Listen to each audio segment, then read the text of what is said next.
Sound is vital to any piece of media as it allows a person's mind to focus on something when there might not be that much happening on the screen. Whether it is a song or very simple sounds, the audio element of anything on the screen can make or break whatever is being shown. With the film Annihilation by director Alex Garland, sound is a key piece of this film, and while there might not be much in terms of music, the sound design is incredible. The only piece of music in this film is the song Helplessly Hoping by Crosby, Stills and Nash.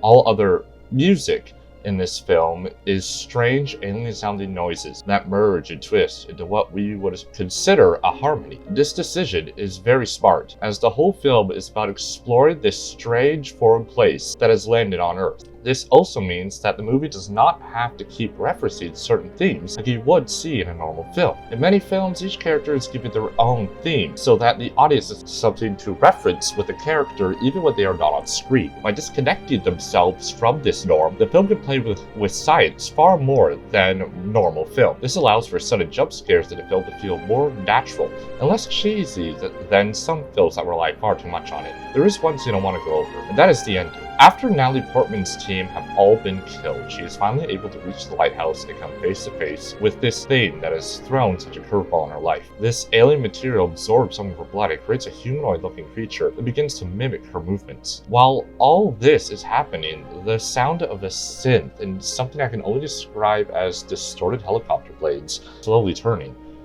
When I first heard these sounds, I thought that these were just put in to make the viewer feel uneasy as Portman tries to escape the lighthouse. But after watching the scene over, this creature is not just mimicking her movements, but also seems to be trying to communicate with her. The sound the creature is making, the diameter of it, does not sound very musical. Instead, it almost reminded me of someone trying to ask a question if their mouth was sewn closed. The helicopter sound to me resembled something almost like a fast-paced heartbeat, or even someone panting heavily, which probably what Portman's character was doing at that very moment as she's panicking, most understandably. These sounds continue until Portman strikes the creature, with the creature retaliating by knocking Portman out, which stops the sounds entirely.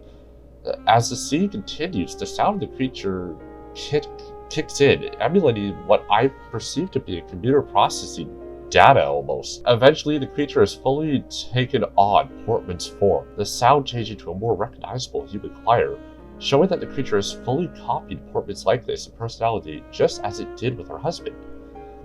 Now, this may all seem like a lot of information given for such a short scene, with the entirety of it only being about 4 minutes 31 seconds. But this is what the power of sound can do. If there was no sound in this scene, it would make absolutely no sense. But that just emphasizes why visuals alone are sometimes not enough for a scene, and why sound design is essential for filmmaking. You could have taken this and completely changed the sound, and you would probably tell a completely different story. But with the way the sound is now, it was able to very clearly give off a very distinct narrative without either characters having to say anything at all. And that's what makes this scene and this movie so amazing. The ability to just play with silence and to use sound at very key parts of the film were able to boost and emphasize key emotions and actions that each character or scene was trying to portray. And that's why I would highly recommend watching this movie, as it is just amazing. It was such an amazing watch. Thank you.